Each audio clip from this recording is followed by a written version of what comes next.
Wind got there, fucking ripped it up. There's creasing, crease shingles, which I'll try to go through here and find some crease shingles for you. So that's missing.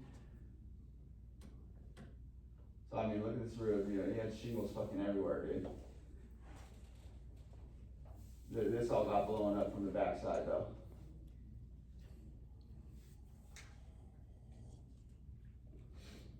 So Allstate, this was part of my fight on this one too. Allstate did this tarping, okay? Look what they did to the shingle. See the crease right here?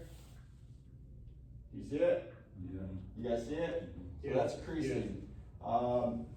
If that tarp wasn't there, you know, these teeth fucking start coming unglued, flapping, go past 90-degree angle, and they'll create a crease in that shingle. Part of my fight. Hey, I took a picture of that. Hey, check out the picture where the big tarp is that Allstate did.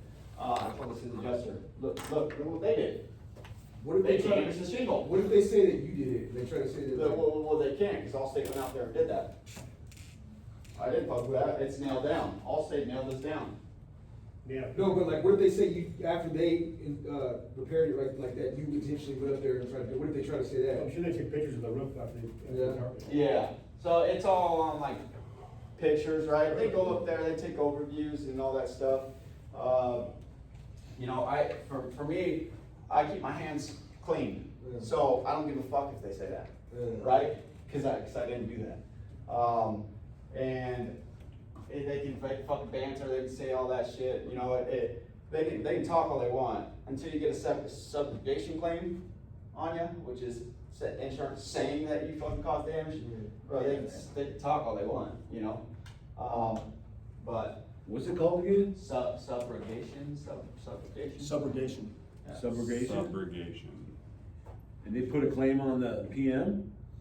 Tried to get one on my boy D over there. Had to pound the table and tell him, hey, back the fuck up before I come do something to you. Trying to get lawyers involved in some more shit.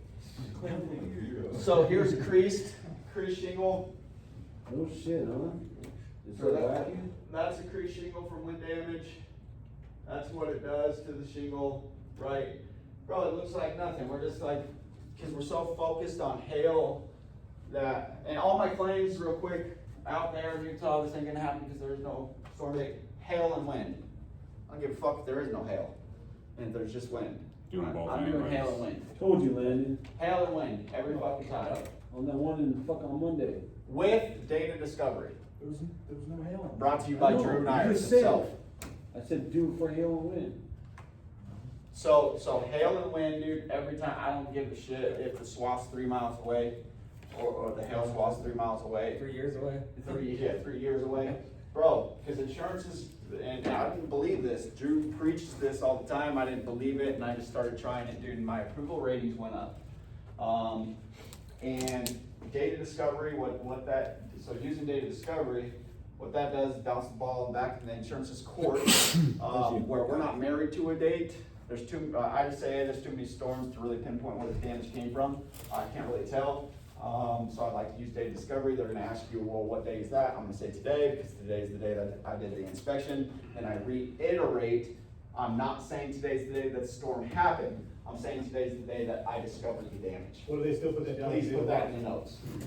Huh? What do they still put that down as a date of loss and they deny you for that? Well, I mean, dude. you can have them check the recording and say, hey, I was very clear. Very Yeah. specific. What I say when I called in and say, hey, we've had several qualifying storms over the past year, so it's tough for me to tell you exactly when this happened. All I can tell you is I did the inspection today and found it today. Here's why that's important. Insurance has an obligation to indemnify, which is a term in the insurance world, which means restore the insured to pre-loss conditions. They have an obligation to indemnify them to the best of their ability. So I learned this lesson in blood, which is why Tanguy's saying that I always preach it. You give a specific date of loss, you come out there, adjuster writes all over the roof.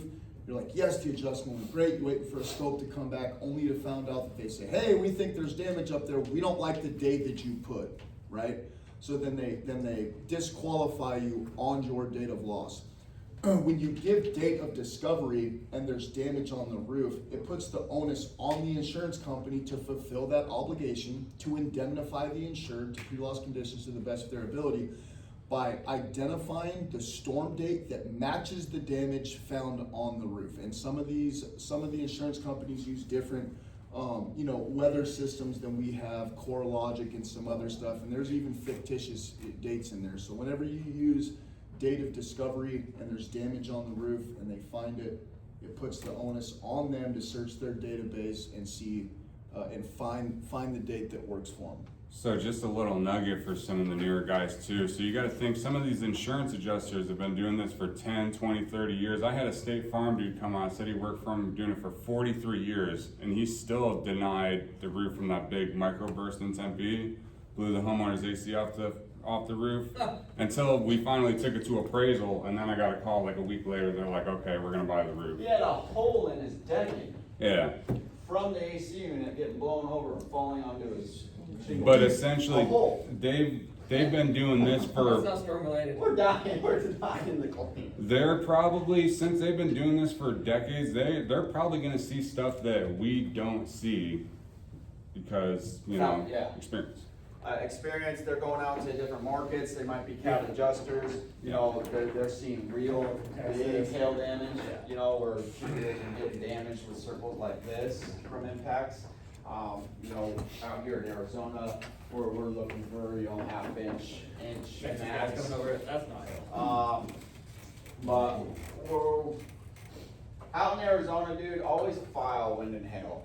Hey, for the most part, dude, even if there is no damage to the woolly birds or whatever, there's a little bit of spatter, if there's wind damage, dude, I'm still filing wind and hail. Even if there might not even be wind and hail, I'm filing wind and hail. Because, dude, you wanna press pause? Oh, hold on, all right guys, we're gonna take a break.